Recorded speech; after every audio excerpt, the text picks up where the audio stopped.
இயேசு கிறிஸ்துவின் பரிசுத்த நாமத்துக்கு மகிமை உண்டாவதாக. இந்த யூடியூப் சேனல் மூலமா உங்க எல்லாரையும் பார்த்து நான் சந்தோஷப்படுறேன், நன்றி சொல்கிறேன்.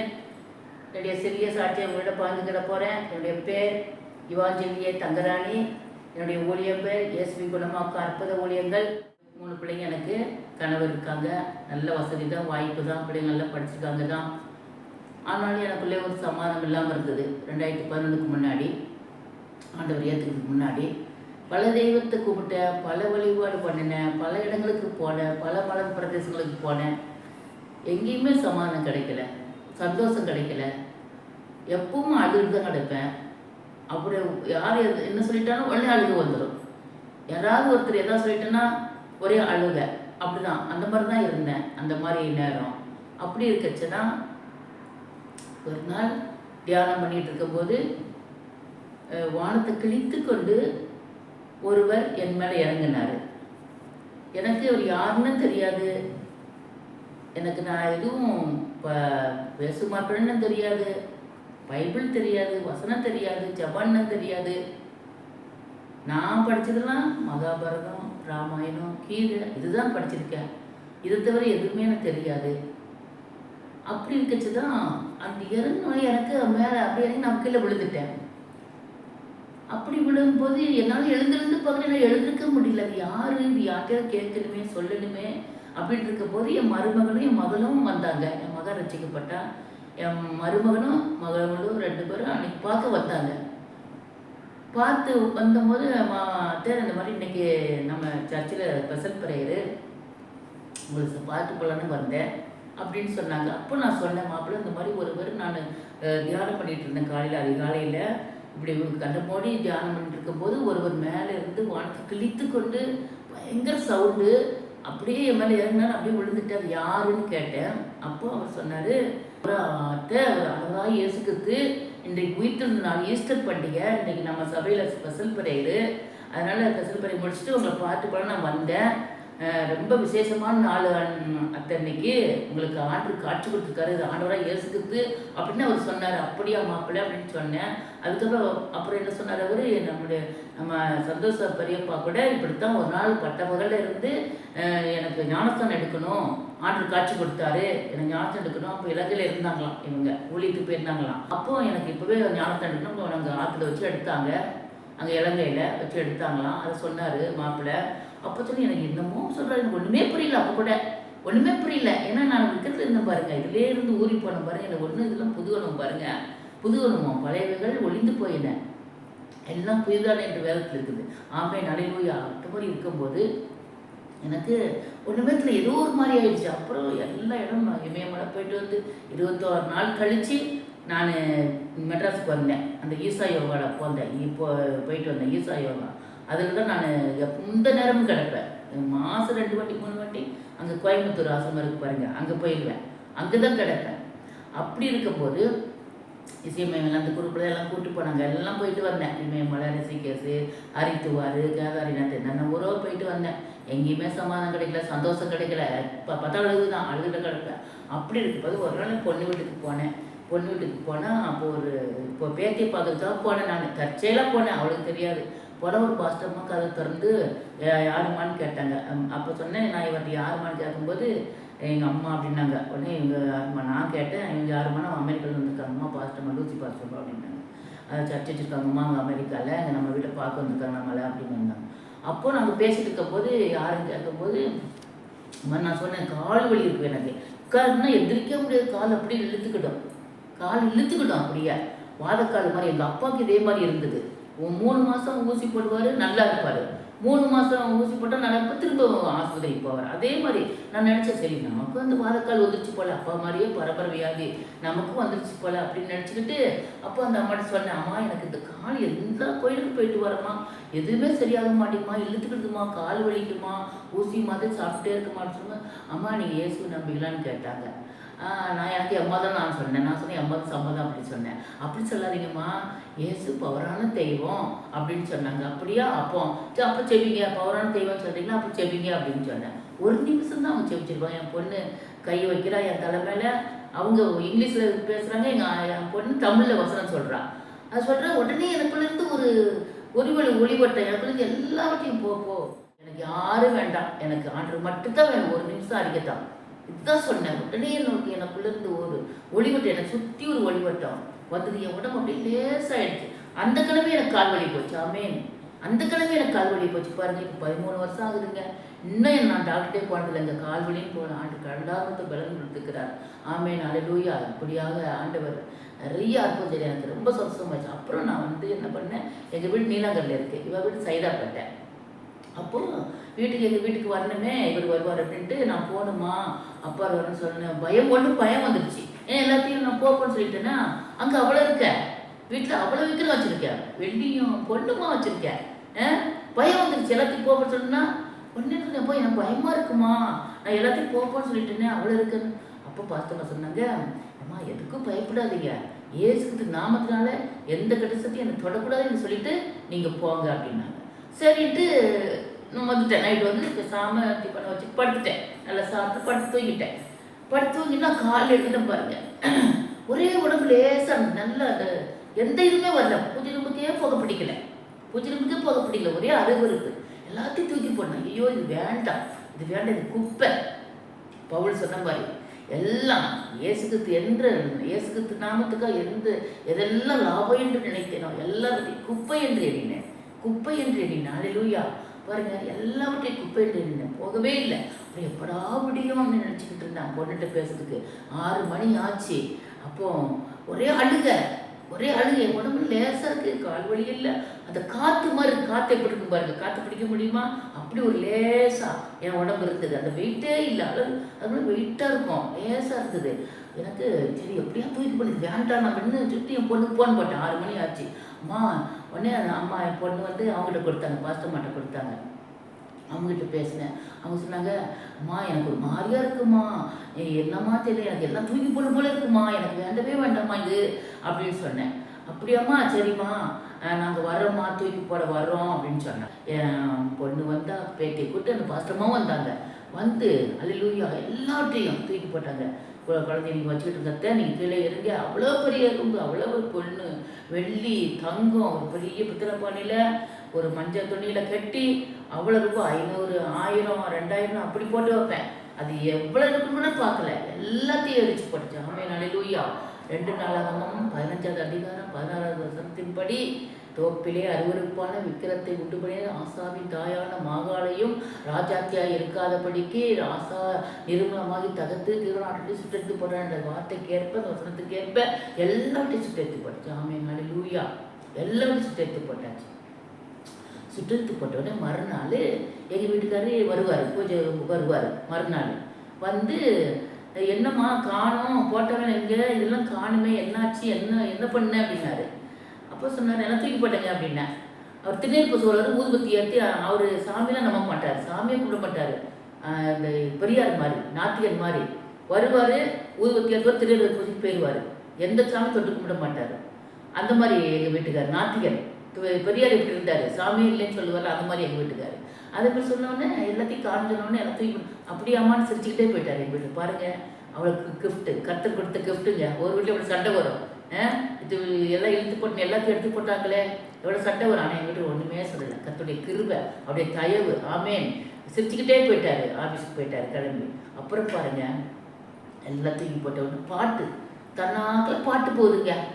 அந்நிய பாசம் வருது. 3வது நாள் அழுகிறேன், ஒரு சிறு பிள்ளையை போல் அழுகிட்டே கிடக்க. 3வது நாள் அழுகிட்டே இருக்க. உடனே நான் அவங்களுக்கு சொல்கிறேன், பாஸ்டர்மாட்ட ஃபோன் பண்ணி சொல்கிறேன், என் பொண்ணுக்கு ஃபோன் பண்ணுறேன். ஏம்மா எனக்கு அழுகையாக வருதுமா, எனக்கு ஏதோ ஆயிடுச்சுமா, எனக்கு பைத்தியம் பிடிச்சி போச்சுமா, ஏதோ ஆகுது, எனக்கு ஒன்றுமே பிள்ளை. அம்மா நீங்கள் பெரிய ஊழியக்காரங்க வருவீங்களம்மா அப்படின்னு சொல்கிறாங்க பாஸ்டர்மா. என்னமோ சொல்கிறாங்க, எனக்கு ஒன்றுமே புரியல. அல்லேலூயா. அப்புறம் பாருங்கள், பாட்டு போகுது, எழுதுங்கிறாரு. ஆண்டவர் சொல்கிறாரு, நீ பேனா எடு, நோட்டு எடு, எழுதுங்கிறாரு. இப்படிலாம் குரல் கேட்குது. இப்படிலாம் குரல் எனக்கு அதிசயமாக இருந்தது. என்னது, நான் தான் பேசினா, எனக்கு தான் பெருமையா அப்படின்னு நான் நினைக்கிறேன். இப்படிலாம் இருக்கும்போது அப்போ சொன்ன இந்த இமயமலை போது ஒரு வாட்டி குரல் கேட்டது. அப்போ கேட்டது 2011 முன்னாடி, 2011. அப்போ நீ எல்லாவற்றையும் முடிச்சுட்டு வா, எல்லா ஆசை முடிச்சுட்டு வா, நான் உடனே கிறிஸ்துவா மாற்ற போகிறேன், கிறிஸ்துக்குள்ளே மாற்ற போகிறேன் அப்படின்னு ஒரு குரல் கேட்டது என் வலது காதில். இதெல்லாம் கேட்கும் எனக்கு அதிசயமாக, என்னடா இது, நான் தான் பேசினேன், ஒன்றுமே புரியல, இப்படிலாம் நம்ம கெட்டதே இல்லை, இப்படிலாம் விழுந்ததே இல்லை, இப்படிலாம் என் மனசில் ஓடுது. ஆனால் என் உள்ளூர் சொல்லுது ஏதோ ஒன்று நடக்க போகுது, ஏதோ ஒன்று நடக்க போகுது என் உள்ளூர் சொல்லுது. ஆமென், அல்லேலூயா. அதை பாருங்க, எல்லாத்தையும் எரிச்சு போட்டு பாட்டு எதுவா சம்மா போடு மகளே, தேவராங்கல் போடு, பாட்டு போடு அப்படின்னு சொல்கிறாரு. குரல் கேட்குது, பேசுறாரு. அப்புறம் பைபிள் அப்போதான் நான் பைபிளை விரிக்கிறேன். அந்த எல்லாத்தையும் எரிச்சு விட்டுன்னு தான் பைபிளே நான் பார்க்குறேன். பைபிளை முத திறக்கிறேன். திறந்தா வசனம் படித்தா அப்படியே ஒளி ஒளியாக வருது. நைட்டும் பகலில் படிக்கும் போது ஒளியாக வருது. நான் என்ன மேலே பார்க்குறேன், என்ன லைட்டு தான் எரியுதா, லைட்டு தான் இப்படி போகுதா அப்படின்னு பார்க்குறேன். இல்லை, அது ஆண்டவர் நெல்லு மகளே, நான் உனக்கு பேசினேன், நான் உனக்கு சொல்லித்தரேன், நின்று நான் உனக்கு பேசுகிறேன். ஆமேன் ஆமேன்னு சொல்லு, ஆம் சொல்லு, இல்லைன்னு சொல்லு, இங்கே போ அங்கே போ, அப்படி செய் இப்படி செய்.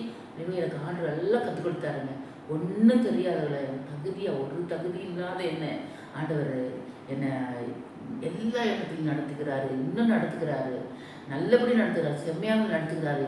பாருங்க, பாட்டு எழுதி இந்த பாட்டு எங்கே ஆண்டவரே என்ன செய்யணும், இதை என்ன செய்யணும்னு நான் கேட்குறேன். அப்போது ஆண்டவர் சொல்கிறாரு, நீ ஒரு மகன்கிட்ட நீ கொடுக்கணும், இந்த மகன்கிட்ட கொடுத்து நீ பாட்டு போட வைக்கணும், கேஸ்ட்டு போட வைக்கணும், நீ எல்லாருக்கும் கொடுக்கணும் அப்படின்னு ஆண்டவர் பேசுகிறாரு. எனக்கு ரொம்ப ஒரே ஆச்சரியமாக இருந்தது. இப்படிலாம் இருக்கா, எனக்கு ஒரே ஆச்சரியம். ஆமென், அல்லேலூயா. ஒரு நாள் சொன்னார், அதோ இருக்கிற பையனுக்கு ஒரு சர்ச்சைக்கு போயிருந்தேன். அதோ ஒரு மகனுக்காக அவர்கிட்ட போய் நீ பேசு அப்படின்னாரு. யார்? ராஜன். ராஜன் பிறகு அவர் முன்னாடி உட்காந்துருப்பார். அவர் மூப்பராக இருந்தார் சர்ச்சில், அண்ணா சர்ச்சில் மூப்பர் அவர். இப்போ எனக்கு யார்கிட்ட பேச அச்சம், கூச்சம், வெக்கம். எப்படி அந்த ஆம்பளையில் போய் பேச சொல்கிறாரு, குரல் கேட்குது, பேசு அப்படிங்கிறாரு. சரின்னு போய் வணக்கம் பிரதர் அப்படி சொன்னேன். சொல்லிட்டு வணக்கம் என் சிஸ்டர் அப்படின்னாரு. அப்போ உங்களுக்கு பையன் இருக்கானா, பையன் பொண்ணு இருக்கா அப்படின்னு கேட்டேன். ஆமாம் சிஸ்டர் அப்படின்னாரு. நான் பார்த்ததில்லை, அவரை பேசுனதில்லை. ஆவியான்னு சொல்கிறாரு, போய் பேசு போ அப்படி கையை காட்டுறாரு. சரின்னு போய் பேசுனா, ஆமாம் சரி என்ன வேலை செய்கிறான், பையன் மோசே மியூசிக் வேலை செய்கிறான் சிஸ்டர் அப்படின்னு சொன்னாங்க. சரிங்க பிரதர், நான் பாட்டு போடணும், ஒருத்தரை காமிச்சாரு, உங்கள்கிட்ட பேச சொன்னார், உங்கள் வீட்டில் பையன் மியூசிக் பண்ணுறானுமே, நீ இந்த வீட்டில் நீ போட போகிற, ஒரு மகளையும் காமிச்சாரு அப்படின்னு எல்லாத்தையும் சொன்னேன். அப்போ உறுதியாயிடுச்சு. அப்போ இவர்கிட்ட தான் கொடுக்கணும்னு ஆண்டவர் உறுதியாகிட்டாரு. ஆமென். பாருங்க, அப்புறம் பாட்டு கொடுத்தேன். பாட்டு எவ்வளோ பாட்டு கொடுத்து பாட்டு போட்டாங்க. ஃபஸ்ட்டு வாலியும் போட்டாங்க, 2வது வாலியும் போட்டாங்க, 3வது வாலியும் போட்டாங்க, 4வது வாலியும் போட்டாங்க. இப்போ 4வது வாலியும் பாருங்கள். இப்போ எதுவாக யூடியூப்பில் பாட்டெல்லாம் பாடியிருக்கேன். மோசே தான், சிஎன் மோசே தான், அவர் தான் எல்லாம் எடுக்கிறாரு. இப்போ இது கூட ஆண்டர் அவன் தான் எடுக்கிறான். அந்த ஃபேமிலி தான் நம்ம ஆண்டர் கொடுத்த தரிசனம், அவர் சொன்ன இடம். அதனால நான் செய்கிறேன். எனக்காக செய்கிறேன், இது கர்த்தர் நாமத்துக்காக, அவர் மகிமைக்காக நான் செய்கிறேன். எனக்காக ஒன்றும் இல்லை, கர்த்தர் தான் எல்லாம் எனக்கு. இப்படியாக ஆண்டர் நடத்தி கொண்டு வருகிறார். இந்த மாதிரி இந்த சாட்சியை சொல்லும் போதே எவ்வளோ பேர் அதிசயம். ஒரு ஃபேமிலி பாருங்கள், ஒரு திண்டுக்கல்ல ஒரு ஊழியத்துக்கு போயிருந்தேன்.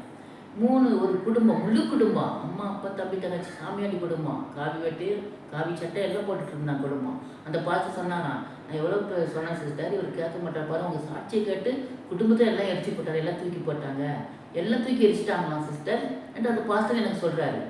நான் சாட்சி சொல்லிட்டு பிரசன்ட் பண்ணிட்டு வீட்டுக்கு வந்தேன். 3 நாள் தங்கியிருந்தேன் திண்டுக்கல்ல. அப்போ சொல்கிறாரு, பாருங்கள் எவ்வளோ ஆசீர்வாதம். அவரு பிள்ளை பாருங்கள், ஒரு இடத்துக்கு போயிருந்தேன், ஒரு தாம்பட்டு ஒரு இடத்துக்கு, ஒரு சர்ச்சில் ஒரு பிள்ளை, வயசுக்கு வந்த பிள்ளை, ஒரு அம்மா, இந்து அம்மா 2 பேரும் வந்தாங்க. அந்த பிள்ளை வயசுக்கு வந்ததுலேருந்து அந்த தூரம் நிற்கவே இல்லையா. அவ்வளோ அந்த பெரும்பள்ள ஸ்திரீ பாருங்க, 12 வருஷமாக எப்படி கஷ்டப்பட்டாங்க. கஷ்டப்பட்டு ஆண்டவர் எவ்வளோ ஆஸ்தியம் விற்றும் மருத்துவருக்கு கொடுத்தோம், குணமாகலை.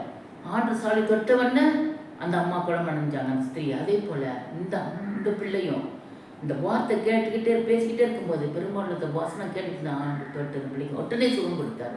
அந்த அம்மாவும் பொண்ணும் என் காலில் விழுந்தாங்க. நான் சொன்னேன், என் காலில் விழாதீங்கம்மா, ஆண்டு காலில் விழுது வேற சொன்னேன். சொன்னாங்க, இது தெய்வமே இல்லைம்மா, ஆண்டு தான் உண்மையாக தெய்வம். எவ்வளவோ செலவு பண்ணம்மா என் மகளுக்கு, எத்தனையோ வருஷமா நான் செலவு பண்ணம்மா, ஆஸ்தி எல்லாத்தையும் விட்டு செலவு பண்ணம்மா, ஒன்றுமே குணமாகலம்மா.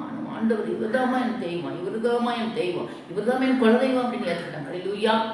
எத்தனையோ சாட்சியை சொல்லிக்கிட்டே போகலாம். என் குழந்தை வீட்டில் யாருமே ரட்சிக்கொள்ளையில இருந்து இந்த பையன், ஒரு பையன் காலேஜ் படிக்கிற பையன், 22 வயசு பையன், அவன் திடீர்னு மயங்கி விழுந்துட்டான். உடனே பேச்சு இல்லாமல் ஆஸ்பத்திரியில் டியூப் ஏறுது. ஒன்றுமே இல்லை, தண்ணி குடித்தவங்க இறங்கலை, ஒன்றுமே இறங்கலையாம், குளுக்கோஸும் இறங்கலையாம். உடனே என் குழந்தை ஃபோன் பண்ணா. காலைல 6 மணி இருக்கும், விடிய காலம் 6 மணி. நாங்கள் ஜெபம் பண்ணிகிட்டு இருக்கேன் வீட்டில் 2011 அப்புறம் 2012 இருக்கும்போது. அப்போது அத்தை இந்த மாதிரி வாங்கத்த, கல்யாணம் ரொம்ப சீரியஸாக இருக்கான், ஒன்றுமே இல்லைங்க, எல்லா செக்கப் பார்த்துட்டாங்க டாக்டர், ஒன்றுமே எந்த வியாதியும் இல்லையே, ஒன்றுமே இல்லை, நல்லா தான் இருக்கான் அப்படிங்கிறாங்க, ஒன்றுமே தெரில, ஆனால் சாப்பிட மாட்டேங்கிறான், தண்ணி குடிக்க மாட்டேங்கிறான், எது பண்ணாலும் வந்துடுது அப்படின்னு சொன்னாங்க. அப்போ சரின்னு சொல்லி அழுதா, சரிம்மா நீ அழாதம்மா நான் வாரம்மான்னு சொன்னேன். அடையாள ஒரு ஆஸ்பத்திரி போனால் 1 நிமிஷம் ஜெபம் தான், ஜெபிச்சுட்டு வந்துட்டேன். சாயந்தரமே எனக்கு ஃபோன் பண்ணி, அத்தை நல்லா இருக்கான் அத்தை, நல்லா சாப்பிட்றான் அத்தை, இப்போ வீட்டுக்கு அனுப்பிச்சிட்டாங்க, டாக்டர் அனுப்பிச்சிட்டாங்க, டிஸ்சார்ஜ் பண்ணிட்டாங்க. அல்லேலூயா, இப்படி ஜீவன் கொடுத்துக்கிறார் ஆண்டவர், நல்ல சுகம் கொடுக்குறாரு, ஜீவன் கொடுக்குறாரு. ஆமென், அல்லேலூயா. இந்த சாட்சியை தாமே கர்த்தர் ஆசீர்வதிப்பாராக. நீங்களும் சாட்சியை கேட்டு ஆண்டவரை ஏற்றுக்கொள்ளணும், விசுவாசிக்கணும். விசுவாசிகளோட பாக்கியவதி, விசுவாசிகளே பாக்கியவான். ஆமென், அல்லேலூயா. யோவான் எழுதின சுவிசேஷம் 4வது அதிகாரம் 8வது வசனம். அப்பொழுது சமாரியா நாட்டாளாகிய ஒரு ஸ்திரீ தண்ணீர் கொள்ள வந்தாள். இயேசு அவளை நோக்கி, தாகத்துக்கு தா என்றார். 9வது வசனம். யூதர்கள் சமாரியருடைய சம்பந்தம் கலங்காதபடியால் சமாரிய ஸ்திரீ அவரை நோக்கி, நீ யூதனாய் இருக்க சமாரிய ஸ்திரீயாகிய என்னிடத்தில் தாகத்துக்கு தா என்று எப்படி கேட்கலாம் என்றாள். 10வது. இயேசு அவளுக்கு பிரதியுத்தரமாக, நீ தேவனுடைய ஈவையும் தாகத்துக்கு தா என்று ஒரு இடத்தை கேட்கிறவர் இன்னார் என்பதையும் அறிந்திருந்தாயானால் நீயே அவரிடத்தில் கேட்டிருப்பாய், அவர் உனக்கு ஜீவத்தினரை கொடுத்திருப்பார் என்றார். அல்லேலூயா. பாருங்க, இந்த வசனத்தில் நாங்கள் சொல்கிறேன், அப்படியே இந்த வசனம் நீங்கள் படித்து பாருங்கள், நிறையா இருக்குது. ஒரு சமாரியத்துக்கு ஊருக்கு ஆண்டுக்கு போகிற களைப்படிஞ்சு போய் ஒரு கடத்தாட நிற்கிறாரு. இந்த அம்மா, அந்த இந்த அம்மா தண்ணி எடுக்க வர்றாங்க, மல்ல வராங்க.